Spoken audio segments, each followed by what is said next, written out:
Bonsoir tout le monde, ravi de vous retrouver pour cette nouvelle saison de Market avec le seul, l'unique Mathias Cotting. Bonsoir Mathias. Bonsoir Nasrat. Alors Mathias, cet été on a connu, c'est le moins qu'on puisse dire, quelques turbulences sur les marchés financiers. Est-ce que vous pouvez nous en dire un peu plus ? Alors, effectivement, au début du mois d'août, les bourses mondiales elles ont chuté fortement et sur une courte période, autour du 2 août, 5 août.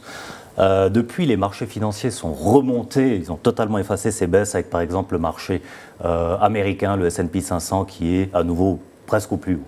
Est-ce que ça arrive souvent, ce genre de turbulence sur les marchés ?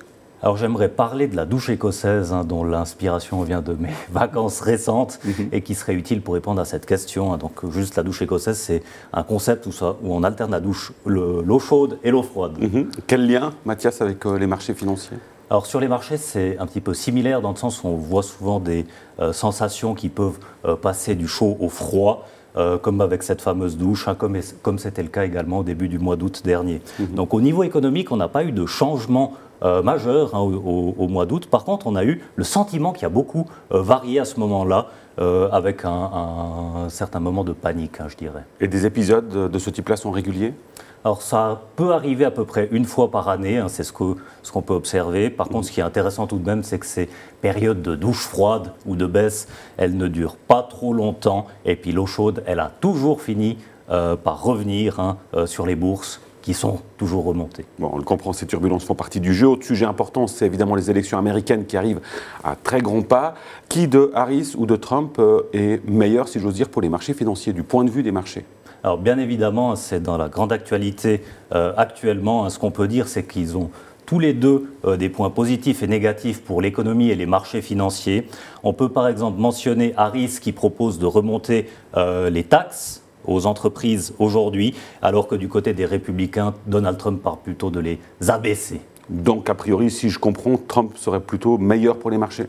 Alors de ce point de vue-là, on aurait plutôt un avantage du côté de Trump. Par contre, on peut quand même dire que sur les politiques extérieures, Donald Trump, ça serait un regain des tensions au niveau mondial. Et ça, c'est quelque chose que les marchés financiers n'aiment pas vraiment. On se lance sur un pronostic, Mathias ? Ce ne serait pas mon fort pour le pronostic au niveau des élections américaines. Je pense que c'est aussi plus sage de ne pas trop s'attarder, surtout avec les résultats qui approchent très vite.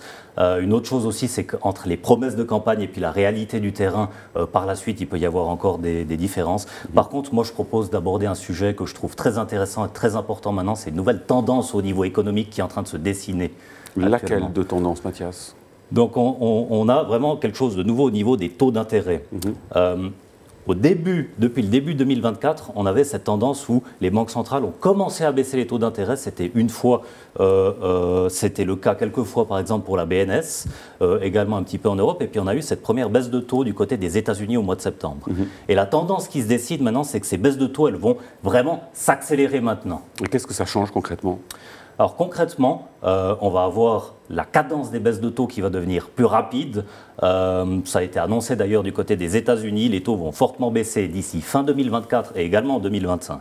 Merci beaucoup Mathias Cotting pour ces explications. Merci à vous de nous avoir suivis pour ce premier épisode. On se retrouve très prochainement pour un nouveau numéro de Market. Bonne suite de programme. Ciao.